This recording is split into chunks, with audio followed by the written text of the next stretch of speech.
Olá, seja bem-vindo ao Podemos Debater, o podcast que contrasta diferentes perspectivas e pontos de vista. Eu sou a Bianca. E eu, a Juliana. E hoje vamos falar sobre os bastidores do jornalismo. E para isso temos connosco a Inês Martins, que é jornalista da Antena 1, e o Cristiano Costa, que é jornalista da RTP. Sejam muito bem-vindos os dois. Olá. Alô, obrigado pelo convite. Inês, vou começar por ti. Tu ingressaste na licenciatura a pensar seguir a vertente do entretenimento, mas depois mudaste de ideias. Como é que aconteceu esta viragem de pensamento durante o curso? Acho que foi um bocadinho porque comecei a descobrir o meu gosto por jornalismo enquanto estava a estudá-lo. Pronto, eu ia com a ideia de ir para entretenimento quando escolhi o curso de jornalismo, porque pensava assim, bem, alguma coisa eu tenho que escolher, isto é o mais próximo ou aquilo que me poderá levar no caminho a chegar ao entretenimento. E portanto fui um bocadinho assim, se bem que eu antes disso também tinha pensado em ser jornalista desportiva, depois o entretenimento, andava ali uma confusão, mas era certo que eu queria ir para a comunicação social. E depois quando estava no jornalismo comecei a aprender aquelas coisas giras dos diretos, do lead, como é que eu escrevo a notícia, para onde é que eu começo, o título, e digamos que foi ao longo do primeiro ano, portanto enquanto caloira, que me fui apaixonando pelo jornalismo e por esta ideia de fazer serviço público aos outros, de explicar aos outros, de dar a notícia, em vez de, ir disparatar para o ar, porque isso é uma coisa que eu já faço todos os dias fora dos microfones e pronto. Cristiano, tu tiveste um início um pouco diferente, primeiro ingressaste em Sociologia e só depois é que apareceu o jornalismo na tua vida. Podes-nos falar assim um bocadinho sobre isso? Sociologia apareceu porque, na verdade, eu não tive média para entrar logo no primeiro ano em jornalismo e, portanto, foi assim uma escolha um bocado ao calhas, para não ficar um ano parado à espera de entrar em jornalismo, mas, na verdade, eu sempre tive como meta, como objetivo, estudar jornalismo. Como não consegui entrar, fiquei esse primeiro ano a estudar Sociologia na Universidade do Minho, mas ainda assim, com cadeiras, na altura, isto já há 7 ou 8 anos, fiz cadeiras de jornalismo para ter uma introdução e perceber se realmente era aquilo que queria, ou seja, sempre quis estudar jornalismo, queria muito vir para Lisboa, mas nesse ano de introdução do ensino superior pensei, vou se calhar experimentar, ver se realmente gosto, para depois investir e ser uma escolha acertada. Okay. E então fiz cadeiras de comunicação social, de multimédia, de jornalismo, de publicidade e marketing, e de facto percebi que, é mesmo jornalismo que eu quero, e então no final desse primeiro ano de Sociologia voltei a candidatar-me ao ensino superior, portanto todas essas etapas normais, e depois já entrei e foi quando vim para Lisboa, fiz o curso de jornalismo e foi também quando conheci a Inês. E porquê é que sempre tiveste essa vontade dentro de ti de querer seguir o jornalismo? Na verdade isto é uma coisa, eu acho que cresceu comigo, à medida que eu também fui amadurecendo. Apesar de eu hoje estar em Lisboa, eu nasci e cresci numa aldeia em Famalicão, portanto no norte do país, e sempre senti uma grande necessidade de desbravar caminho, de conhecer mundo. A televisão era o único meio, por exemplo, que eu tinha para chegar a muitas cidades, conhecer um pouco da cultura portuguesa. Nunca tinha vindo a Lisboa, por exemplo, antes dos meus 14, 15 anos, portanto a televisão era o meio de contacto com essas experiências e com o mundo, exatamente, e portanto era algo que me fascinava e eu gostava de um dia poder ter também esse papel e essa função de contar histórias às pessoas, estar dentro da caixinha mágica, levar as notícias, levar a informação, fazer qualquer coisa, no fundo ser também um veículo condutor e transformador da sociedade e com todo o peso e a função que o jornalismo tem. Então sempre foi algo que eu acho que esteve presente na minha vida, portanto nunca foi difícil descobrir ou perceber o que é que eu um dia quereria ser. Falamos agora, se calhar, da vossa entrada no mercado de trabalho. E nisto, começaste numa rádio a ser fundada. Como é que foi esta experiência de fundar a Rádio Observador? Foi fantástico começar uma rádio, ainda para mais, eu tinha 19 anos, portanto ainda estava no segundo ano do curso e surgiu essa oportunidade, porque vários colegas meus, mas do terceiro ano, estavam quase a terminar a licenciatura, já estavam no projeto, falaram de mim e eu fui assim um bocadinho à descoberta e consegui lá ficar. E isto de fundar uma rádio é caótico, mas é um bom caótico, porque aprendemos muito nesse processo de fundação. Foi o meu primeiro contacto com uma redação, ainda por cima a ser fundada, portanto foi assim foi uma experiência muito frenética, aprender com os grandes que lá estavam, e eu pensava assim, bem, o meu nome vai estar sempre ligado à fundação de um projeto tão importante como aquele que é a Rádio Observadores, ou qualquer rádio, mas de facto o Observador já era conhecido no online, já tinha a sua marca, e depois quando passou para a rádio fiquei muito entusiasmada, para já porque ia fazer rádio, e eu sempre quis ou rádio ou televisão, ainda me estava ali a descobrir um bocadinho, e depois ter o meu nome associado àquilo, e eu, pronto, sentia-me assim uma criança no mundo dos grandes, ali com 19 anos, e a aprender a ver, uau, como é que funcionava uma redação. E depois é muito engraçado porque na fundação de um projeto temos muitas reuniões para decidir como é que vai ser o nosso estilo de comunicação, quais é que vão ser... como é que vamos cobrir as notícias, como é que vamos ser diferentes dos outros, ou seja, nós chegamos ali e não caímos numa coisa que já está criada, não, nós próprios estamos a moldar aquele projeto, como é que vai ser, como é que nós vamos querer falar, a que notícias vamos estar mais atentos, o que é que nos vai diferenciar, e portanto nesse aspecto eu estive lá uns meses, não chegou a um ano porque foi um estágio, mas foi um projeto que me fez crescer muito, deu muita estaleca, muita capacidade de desenrascanço, porque como disse, era assim a mais nova a tirar aos leões e vai, mas foi a melhor maneira, e realmente isso eu nunca me vou esquecer. Acho que é sempre fantástico fazermos parte de uma coisa nova, e também se cria um laço mais forte com a equipa, porque estamos todos aqui para o mesmo, estamos todos a começar, e foi um início bonito para mim no jornalismo. E sentiste uma grande diferença em relação ao que aprendeste no curso e depois como era o jornalismo na vida real? Mais ou menos. A nível prático, por acaso, a Escola Superior de Comunicação Social, onde eu e o Cristiano estudámos jornalismo, oferece uma boa componente prática. Eu já ia com umas bases, e eu acho que o Cristiano concorda, e nós também fizemos algumas coisas juntos por lá. Já íamos com umas bases que eu depois, no mercado de trabalho, reparei que outras pessoas, mais ou menos da mesma idade, não tinham. E é engraçado ver essa diferença. Agora, é sempre um impacto quando se passa da teoria à prática, não é? Quando caímos numa redação... temos que ter um pouco de capacidade de sermos pessoas humildes para aprender com os mais velhos, porque temos sempre coisas para aprender. Ou seja, quem já vai com uma bagagem facilita, mas eu diria que eu tenho agora 26 anos e ainda assim estou a aprender com a malta mais velha da redação. Portanto, acho que o jornalismo é assim, não podemos achar que, como já tivemos a prática toda na licenciatura, chegamos aqui e já somos os maiores. Isso não acontece. E portanto senti alguma diferença, sim, porque até me lembro do eu e o Cristiano, quando viemos para a Antena 1 estagiar, estivemos muito nervosos durante umas semanas, porque, ai meu Deus, agora tudo o que nós dissemos ao microfone não é só na faculdade, isto vai, ainda por cima é o serviço público, isto é um grande papel que nós temos, éramos só estagiários, pronto, mas temos aqui um grande papel às costas, portanto temos aquela noção de, a partir de agora, aquilo que nós dissermos é ouvido por milhares de pessoas, e então há assim aquele nervosismo, aquele impacto, mas eu diria que vamos aprendendo on the job, como se costuma dizer. Não tem uma diferença brutal, mas nota-se sempre, sim, alguma coisa. Cristiano, no teu caso começaste a trabalhar em plena pandemia e depois ingressaste num desafio assim, posso também dizer complicado, que foi estiveste na equipa fundadora da CNN. Podes-nos contar um pouco como é que foi esta fase tão exigente? Bem, foi de facto uma fase exigente, como tu dizes, porque havia uma grande expectativa em torno da criação deste canal.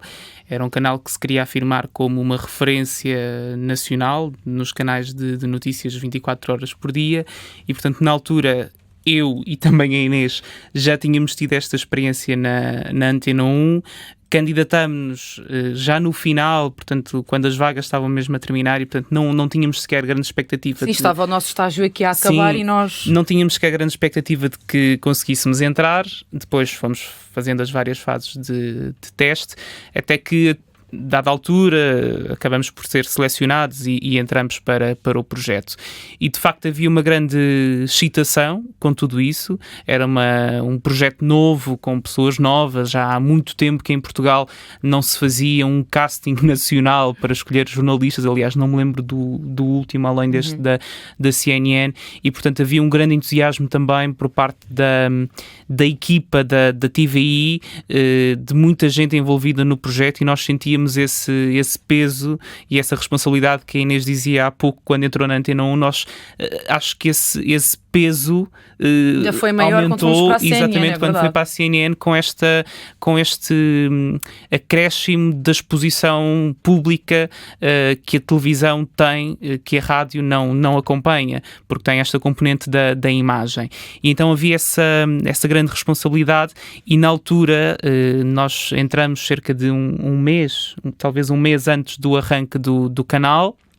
Fomos imediatamente integrados na equipa, neste caso a equipa da manhã, do programa Novo Dia, que era para esse programa que nós estávamos a trabalhar, e portanto nesse mês preparatório fomos fazendo testes de imagem, experimentar fazer diretos, escrever algumas peças que iam entrando já nos noticiários, portanto estávamos a aprender, mas ao mesmo tempo a fazer, e portanto até ao arranque fomos desbravando caminho, experimentando muito, e depois no dia 21... Pois é, tal coisa, ajudamos a moldar aquilo que vai... Exatamente, e depois no dia 21 ou 22 de novembro, já não me lembro muito bem do dia, arrancou o projeto, e desde esse dia até agora nunca mais paramos, ainda que eu mantive-me na televisão, a Inês na rádio, mudamos entretanto de canal, mas não voltamos a parar, e a exigência manteve-se sempre a mesma. E depois do projeto ter arrancado e de ter saído para as pessoas verem,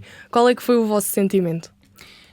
No meu caso, havia um grande carinho por aquilo que nós estávamos a fazer, um grande orgulho, porque apesar de tudo foi um projeto que nos saiu do pelo, trabalhávamos imensas horas, mas o produto que nós víamos no ecrã, acho que, pelo menos a mim, deixava-me bastante orgulhoso, ou seja, não... E este rapaz começou logo em grande. Sim, quando o canal arrancou, ele estava a fazer diretos em Viena da Áustria. Portanto, eu nunca na vida tinha feito um direto... No jornal da Judite Sousa. No jornal da abertura. Começou em grande. Fui o primeiro repórter a entrar em direto. É verdade. E, portanto, eu nunca na vida tinha feito um direto para a televisão, e de repente estou em Viena da Áustria, noutro país, num contexto difícil, que era o contexto da pandemia, um novo confinamento, segunda vaga, portanto... Fui, à semelhança daquilo que a Inês dizia há bocado, atirado assim para os leões e agora desenrasca. Mas isso é que ajuda exatamente a crescer profissionalmente. Essa foi uma grande... Acho que foi das não é que minhas não maiores queiram saber de nós. Eu acho que as pessoas que nos fazem isso também sabem, já com os anos de experiência, que é a ser atirados assim, que também nos testam, mas é um bom teste. E foram percebendo ao longo dessas semanas de preparação que nós éramos capazes de responder a esse desafio. Mas pelo menos quando eu olhava para o ecrã, ficava muito satisfeito com aquilo que via, e lembro-me de pensar, eu acho que na altura tinha 21 ou 22 anos, portanto a idade que vocês têm agora, e pensava, eu nunca imaginei com esta idade ser capaz de estar a fazer aquilo que estou a fazer. Claro que tinha ainda e tenho ainda muito caminho pela frente, tenho muito para fazer, mas sentia-me orgulhoso daquilo que estava a fazer e daquilo que via no ecrã. Eu acho que é um grande orgulho, e é também engraçado depois as nossas vizinhas e as tias e as primas dizerem que nos viram na televisão, e é quando nós percebemos que realmente há aquela visibilidade e que o nosso trabalho está a ser visto por alguém e que tem essa importância. E realmente, como o Cristiano estava aqui a dizer, todos estes bastidores de ajudar a moldar o projeto, estarmos naquelas reuniões de discussão do projeto, treinarmos falsos diretos, que estávamos em Queluz a fingir que estávamos a falar de um acidente qualquer em Lisboa, não sei o quê. Portanto, e depois aí estamos a brincar, depois quando é lançado é uau, eu faço parte disto, não é? Eu ajudei a fundar isto. E fora de portas, portanto, havia um grande burburinho. O que é que vai ser isto? A CNN Portugal, os estúdios, os apresentadores, os programas. Nós sabíamos tudo, nós sabíamos o que é que estava a acontecer, o que é que estava lá dentro a ser decidido, e as pessoas cá fora com grande entusiasmo. Será que vai ser realmente um projeto diferenciador? Será que é a banha da cobra? O que é que vem aí? Portanto, nós estávamos dentro do projeto a fazer acontecer. E depois há aquele lado de nós sermos entusiastas da televisão, da comunicação social, do jornalismo, e pensarmos assim, uau, o meu eu de 13 anos ia estar passado, nunca imaginou que eu ia estar aqui a fundar um canal, ainda por cima CNN, que é ligado à CNN, não é? Dos Estados Unidos. Uau! Pronto, e então é engraçado essa sensação também de olhar para trás e perceber fogo. Como o Cristiano disse, eu nunca me imaginaria aqui isto está a acontecer. Sim. Foi tudo muito rápido. Agora, se calhar, vamos falar sobre os vossos principais desafios enquanto jornalistas jovens. E nisto, disseste-nos que um dos principais desafios que sentiste é a nível de saber dizer que não. E como é que se aprende a dizer que não num meio tão competitivo como o do jornalismo? Bem, eu ainda estou a aprender, acho eu. Acho que é uma aprendizagem contínua. O aprender a dizer que não é. Nós, quando somos novos, queremos dar provas de tudo. E às vezes dizemos que sim, se calhar demasiadas vezes, e depois isso, no fundo, calha para nós, não é? As consequências. Porque queremos dizer que sim a tudo para mostrar que não nos vamos abaixo, que conseguimos fazer tudo, que conseguimos aguentar mais aquela hora e no dia a seguir mais 2 horas e no outro dia mais 3 horas, para não darmos parte de fraco, como se costuma dizer. E acho que é uma grande dificuldade dizer que não, porque depois não queremos passar aquela imagem de olha aquela miúda com 22 ou 23 anos, é uma preguiçosa, tem esta sorte, ter esta oportunidade de estar aqui a trabalhar, dizemos-lhe para fazer isto e diz que não. Pronto, acho que no jornalismo, de forma geral, há um bocadinho, acho que não é só os mais jovens, acho que até os mais velhos têm essa dificuldade de dizer que não, porque eu sinto que é um bocadinho uma cultura da profissão, é nós sermos pau para toda a obra, e às vezes as consequências estão à vista. O jornalismo pode não parecer para quem nos ouve ou para quem nos vê, mas é uma profissão muito desgastante, muitas das vezes sem horários, depende também dos contextos, obviamente, mas é uma profissão desgastante mentalmente, fisicamente, e esse aprender a dizer que não, quando somos mais novos, é mais difícil, porque somos os miúdos, não é? Somos os miúdos, e os miúdos estão ali a dizer que não, e ficamos logo com aquele rótulo. Não que alguma vez não tenha acontecido, mas ficava com esse receio. E às vezes também é quase que um certo assédio para com a malta que está agora a começar, neste sentido de então, mas tu não queres trabalhar mais esta hora e vais poder fazer se calhar este direto em que vais ter milhares de pessoas a verem, então olha este projeto tão giro, se calhar trabalhas 8 horas e depois fazes mais 3 ou 4 para fazer este projeto tão giro. O problema é quando isso é recorrente, não é? É isso, ou seja, às vezes há um aproveitamento por parte das chefias, por parte de quem manda, sobre os jornalistas, neste caso sobre os mais jovens, para poderem... Eu acho que é uma questão geracional também. Acho que nós mais novos cada vez mais damos prioridade à nossa saúde mental e às outras coisas da nossa vida. Nós podemos adorar a nossa profissão, mas acho que nós temos mais consciência do que as gerações mais velhas de que há mais para além disso. E então eu sinto nas redações às vezes há esse choque, que é a malta mais velha pensa que é trabalhar 12 horas com amor à camisola e se for preciso 15 e no dia a seguir mais, e se nós tentarmos fazer ver um bocadinho, calma malta, também não é bem assim, eu se calhar não precisava de estar aqui, já podiam ter chamado o colega X ou Y para me fazer render. E isso às vezes é mal visto. Daí eu dizer porque há esta cultura de, na minha altura eu trabalhava 12 horas. Na minha altura, eu tive colegas a dizer, na minha altura eu dormia na redação. Exatamente, sim. É verdade, eu dormia na redação para estar cá outra vez às 5 da manhã. E eu a pensar, boa, mas eu não... Se calhar não é isto que eu quero. Isso não é saudável. Sim, se calhar a cultura também agora é diferente, os hábitos são outros. Sim. Então, e é difícil impor a vossa voz enquanto jovens numa redação? Posso começar por ti, Cristiano? Depende das redações. Há redações mais receptivas e depende depois também do núcleo onde tu estás inserido. Às vezes há sítios mais difíceis, outros há uma maior cedência perante aquilo que são as nossas sugestões, as nossas ideias, as nossas opiniões.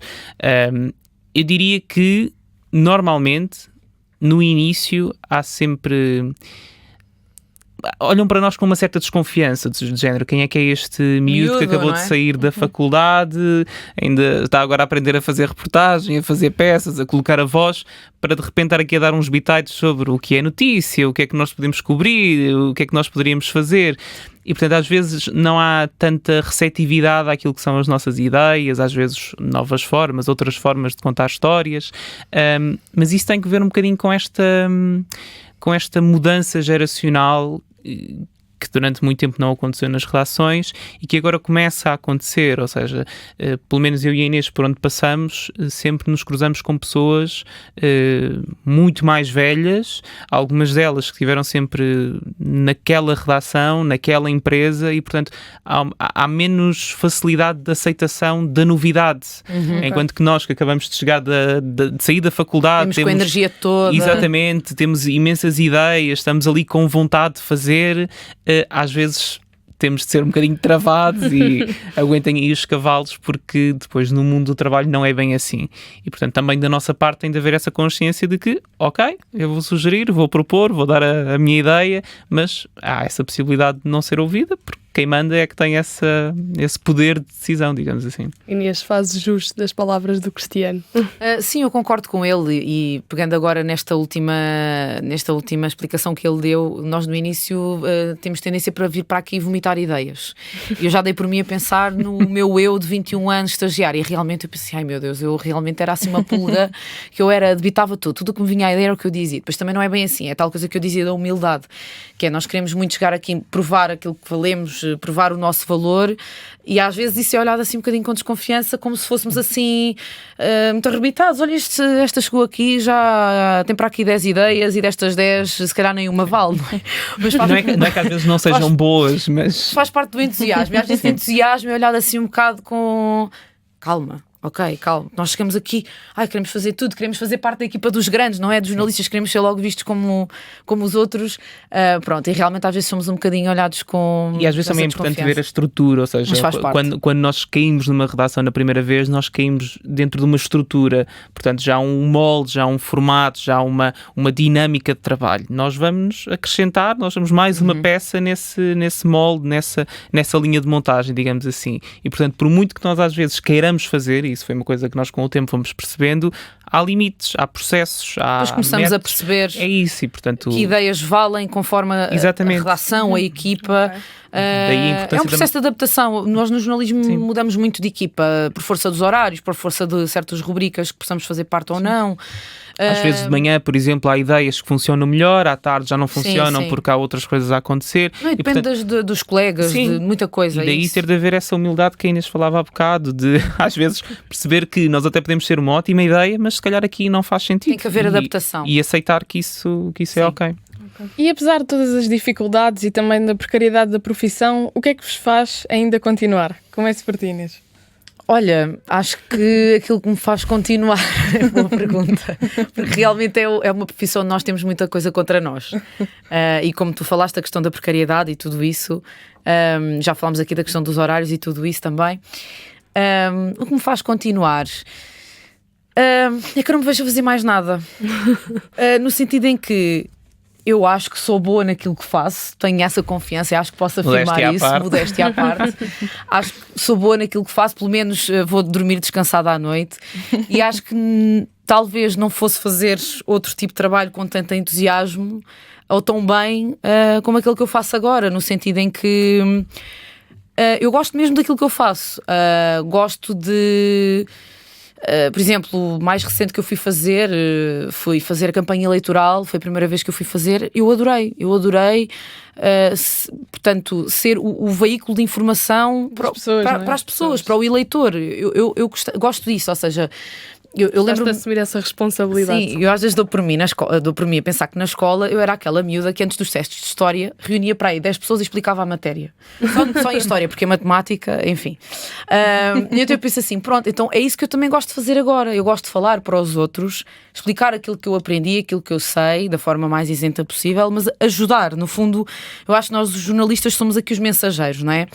E gosto desse papel de mensageiro. Vamos ajudar a descomplicar esta informação, vamos ajudar a explicar isto que é importante, e depois também eu faço um pouco tudo no jornalismo, há secções, mas eu neste caso apanho aquilo que vier, e também gosto dessa componente de eu sei um bocadinho de cultura, sei um bocadinho de economia, sei um bocadinho de política, então com aquilo que eu sei vou ajudar quem me estiver a ouvir. Pronto, essa coisa de serviço público gosto, e aliás eu e o Cristiano temos um podcast juntos o objetivo também é esse, é ajudar o outro, é dirigido aos jovens, em que nós falamos de temas como comprar casa, como fazer o IRS.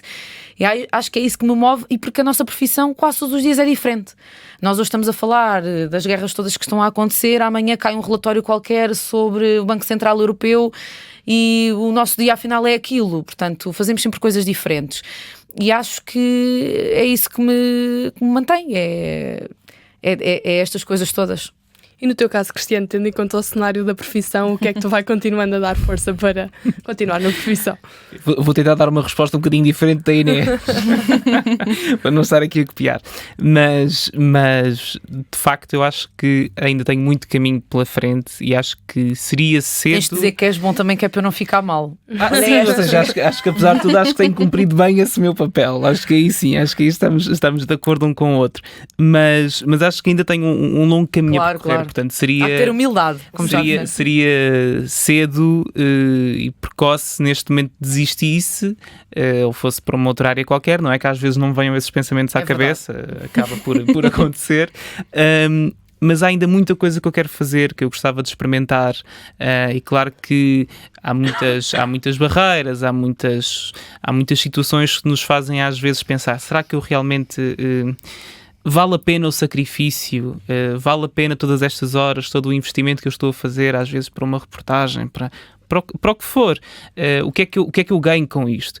E apesar de tudo, até agora tem valido sempre a pena. Aliás, o facto de nós hoje estarmos aqui a falar convosco é um bocado reflexo disso, ou seja, até agora este caminho tem sido um caminho muito bonito, aquele que eu e a Inês temos vindo a fazer, muito sempre ao lado aqui um do outro, mas... acho que para já, e apesar de todas as vicissitudes, todo o desconforto que às vezes possa existir, ainda faz sentido acreditar que podemos fazer diferente, podemos contribuir para um mundo melhor e é isso. É nisso que eu acredito no jornalismo e é isso que me faz vir para aqui todos os dias. Pronto, exatamente, vir para também aqui. temos as nossas desilusões e os nossos pensamentos intrusivos, que ficamos a saber de um colega que saiu e nós ficamos, olha, ele é que fez bem, não sei o quê. Mas depois nós não temos essa coragem e continuamos a gostar. E há um tempo para tudo. Acho que neste momento... ainda faz sentido para mim continuar a fazer jornalismo. Há de chegar o dia em que se calhar me vou cansar, vai surgir uma coisa mais atrativa, um outro desafio.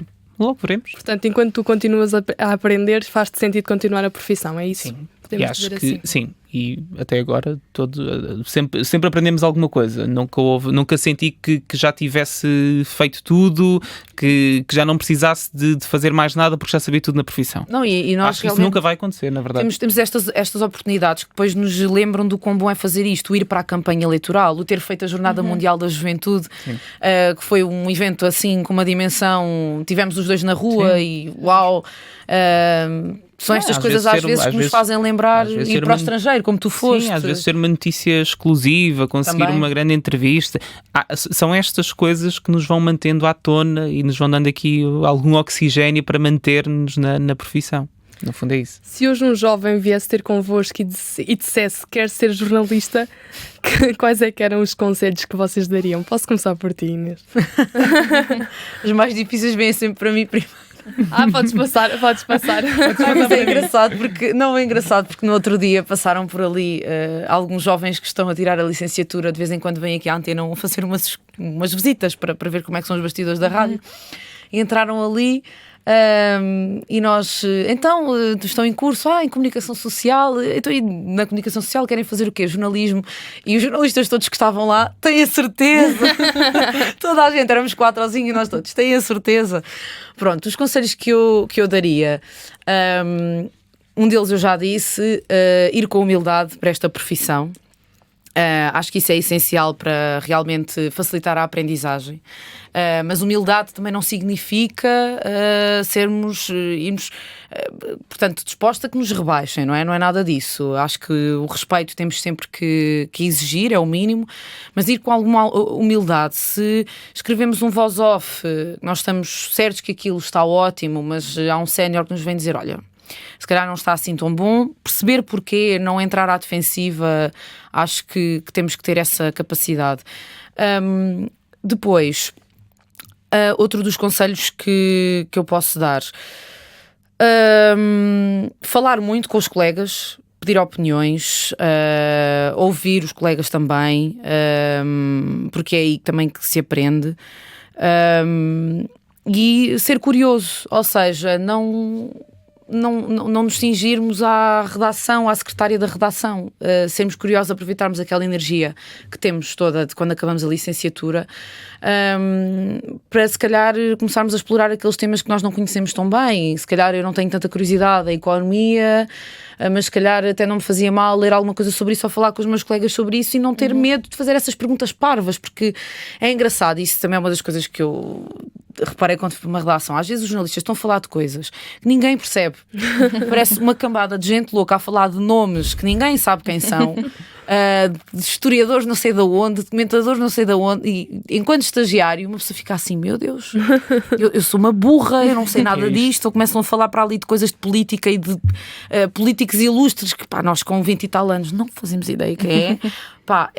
É perguntar, temos que perguntar à pessoa certa, porque se calhar se vamos perguntar à pessoa errada, essa pessoa tu não sabes quem é, tu não sabes o que é, mas fazer isso, porque às vezes fingir que sabemos é pior, porque depois mandam-nos fazer uma peça sobre aquilo e vai sair tudo ao lado, é muito pior. Portanto, também fazer isso. Portanto, um jovem jornalista que esteja numa redação, são estes os conselhos que eu dou: humildade, fazer perguntas, curiosidade acima de tudo, ir para o terreno, fazer reportagem, porque é no terreno que se aprende. Claro que o trabalho em redação também é importante, escrever uma breve, escrever uma notícia, mas ir para o terreno, falar com pessoas, fazer entrevistas.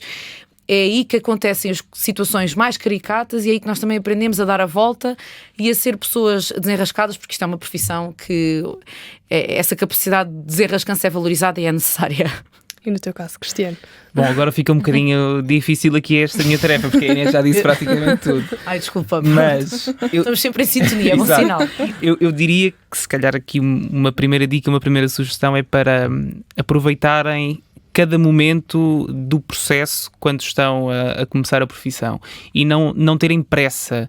Às vezes, quando entramos na profissão, temos objetivos, metas definidas. Há pessoas que querem rapidamente começar a fazer diretos, há pessoas que querem, fazer investigação, há pessoas que querem aparecer à frente da câmara, ser pivô. E, portanto, às vezes, até chegar lá, é preciso ter a consciência de que há várias etapas que antes têm de ser cumpridas, sob pena depois, quando lá estivermos, não aproveitarmos o momento, nem termos aquela sensação de consegui, boa, isto agora faz sentido.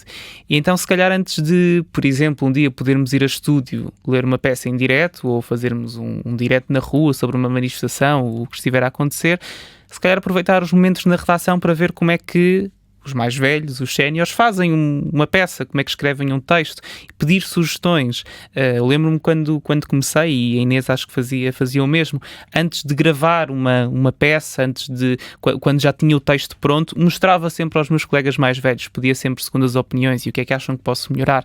Portanto, ter essa capacidade de eu até posso ter talento, eu posso ser muito bom naquilo que faço, mas ainda assim acabei de chegar à profissão, estou junto de pessoas que têm anos de experiência em comparação comigo e, portanto, fazer uso disso e não ter medo nem receio às vezes de levar com uma crítica, de ouvir pessoas a dizer, olha, não gosto nada disso que tu fizeste, porque vai acontecer. E, mesmo quando nós já temos anos de experiência, vai sempre haver alguém, se calhar, que vai dizer, olha, essa peça que tu fizeste, ou esse direto que tu fizeste, foi uma porcaria. E está tudo bem. Se calhar, às vezes, nós temos de aprender a lidar com isso. Temos de aprender a lidar com isso e encarar cada crítica como algo positivo para a aprendizagem. O que é que não correu aqui tão bem que eu posso agora melhorar para ser diferente da próxima vez? E, portanto, ter essa abertura e não ter pressa. Eu acho que nós no jornalismo não podemos levar certas coisas a peito, porque senão sim. Vamos abaixo e não... a intenção dos colegas não é essa, normalmente. Não... É usar aquilo a nosso favor, não dar demasiada importância, mas dar a importância que é necessária para aprender com aquela... Saborear o caminho e perceber que às vezes também a nossa carreira, o que quer que isto seja, não vai ser se calhar aquilo que nós idealizamos. Se calhar há pessoas que querem muito, por exemplo, fazer televisão. E se calhar a televisão pode nunca chegar. Há pessoas que, por exemplo, querem muito ser apresentadoras, apresentar um noticiário. Até pode acontecer, mas também pode não acontecer. E, portanto, ir aproveitando as oportunidades, os desafios. Seguir o caminho, seguir com o as caminho, expectativas moderadas. exatamente, com as expectativas moderadas e com os desafios que vão surgindo. Eu jamais imaginei, por exemplo, com 20 ou com 21 anos, já não me recordo, estar a fazer televisão. Por acaso aconteceu. Aconteceu também com a Inês. E a Inês, ao fim de 1 ano e meio, 2 anos, de repente volta para a rádio. E pode voltar para a televisão. Isto é um caminho. Portanto, é não ter medo de agarrar as oportunidades e os desafios que vão surgindo e aproveitar o que de melhor há em cada um deles. Porque vamos sempre aprender com isso. Muito obrigada, Inês. Muito obrigada, Cristiano, por esta conversa tão honesta sobre como é ser jornalista nos dias de hoje. Obrigada. Foi mesmo muito bom ouvir. Obrigado nós pelo convite. Foi muito bom estar aqui convosco. Tu que estás desse lado, espero que tenhas gostado e não te esqueças de seguir nas nossas redes sociais. Eu sou a Juliana. E eu, a Bianca. E este foi mais um episódio do Podemos Debater. Até ao próximo episódio.